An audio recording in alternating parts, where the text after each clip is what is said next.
The moment I tell you this, you'll think it's impossible. You'll think it's just a story. But it's real, and it could happen to anyone. Rain pounded the sidewalks, the wind slicing through the empty streets of Madisonville. Tyler's sneakers squeaked against the wet floor as he bolted down the hall. Every echo made his heart pound faster. He didn't even look back. He already knew. Lucas was behind him. Lucas, the boy who made every single day feel like a punishment. Tyler tried to stay calm. He tried to blend in. He tried to be nice. Every day he offered a smile, a handshake, a kind word.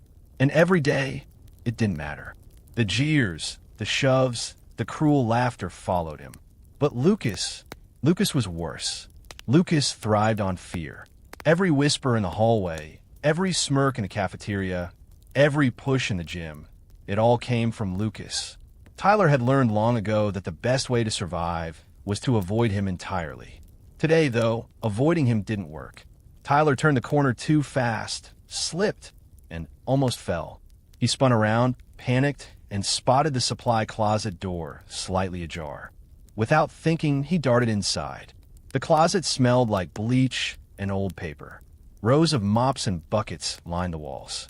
Tyler pressed himself against the far back, holding his breath. But then something strange happened. The floor beneath him shifted. The walls seemed to stretch. The closet didn't end. It kept going. At first, Tyler thought he was imagining it. But as he crawled deeper, the darkness gave way to soft, glowing light. The walls shimmered with colors he had never seen before. Colors that made him feel warm, safe, alive. He could hear laughter, music, the soft hum of voices that weren't cruel, that weren't mocking. Tyler's heart began to calm. Finally, he reached a door, massive and carved with intricate patterns. A sign hung from it. "Welcome to the sanctuary. No bullies allowed." Tyler pushed the door open and stepped out into sunlight that didn't feel harsh, that felt gentle and kind.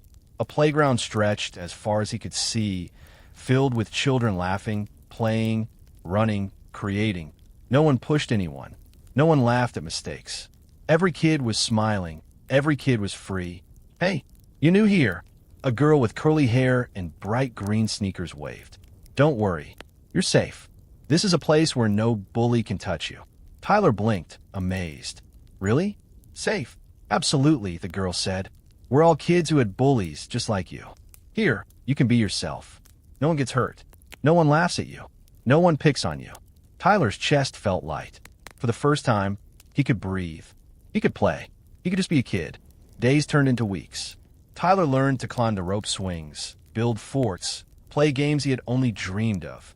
And the strange thing was, every time he returned to the real world, something had changed. He felt stronger. He felt braver. He even began to smile at kids he had never dared talk to before. Then came the cafeteria. Lucas, of course, was there.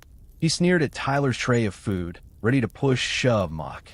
But Tyler didn't flinch. He didn't run. He just stood there. Lucas lunged, but Tyler didn't react with fear. He just laughed. It was quiet at first. Then the laughter spread. Soon the entire cafeteria erupted. Lucas froze, the sneer falling from his face. He couldn't handle it. He ran, red-faced, humiliated. Tyler laughed louder than anyone else, a sound that rang with joy and freedom. But the miracle wasn't over. After the bell, Tyler ran to the supply closet, ready to tell the other kids in the sanctuary what had happened. But when he reached the door, he stopped. Lucas was opening it. Tyler's heart thudded violently. How? Why? Lucas stepped inside, but he wasn't the same. His eyes were red. Tears streaked his face. He looked scared, vulnerable, broken. Tyler didn't move. Lucas shut the door behind him, and immediately the hallway around them began to fade, dissolve, like smoke in the wind. Tyler's panic surged. "Wait! Stop! What's happening?" Tyler shouted, pounding on the door. But there was no answer. The light of the sanctuary disappeared. The laughter vanished, and the sign that had promised safety, "Welcome to the sanctuary," was gone. Only the words, "No bullies allowed," remained, glowing faintly before fading into darkness. Tyler closed his eyes. When he opened them, he was back in the supply closet of his school. Everything was ordinary again. The mops, the buckets, the smell of bleach. The closet that had been endless was now small, cramped, ordinary. Tyler realized something horrifying. He hadn't conquered Lucas.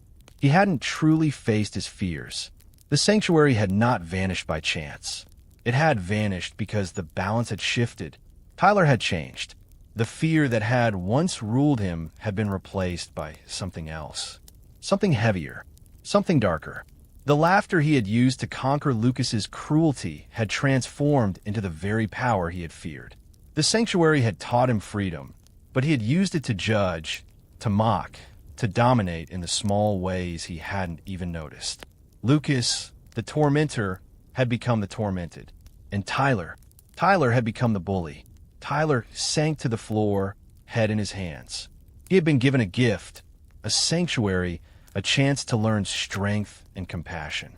And yet, the first time he wielded that strength for pride, for humiliation, the world had reminded him, karma is never late.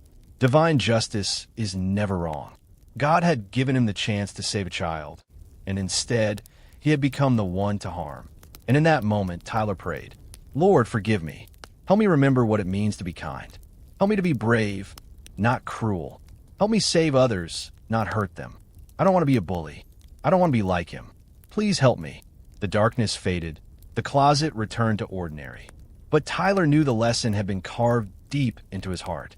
He had seen the power of mercy, the danger of pride, the weight of cruelty, and the grace of divine protection. From that day on, Tyler carried himself differently. When kids teased him, he remembered the sanctuary. When he saw others hurting, he reached out, not with fear, but with courage. And every time Lucas appeared, Tyler's heart no longer raced with terror or joy. He felt only compassion. Tyler never forgot the moment the world had shifted, the moment he had glimpsed the divine, the moment he had seen that being saved is not about escaping your fears.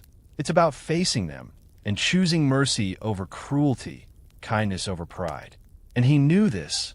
God is always watching. God is always saving. God is always teaching.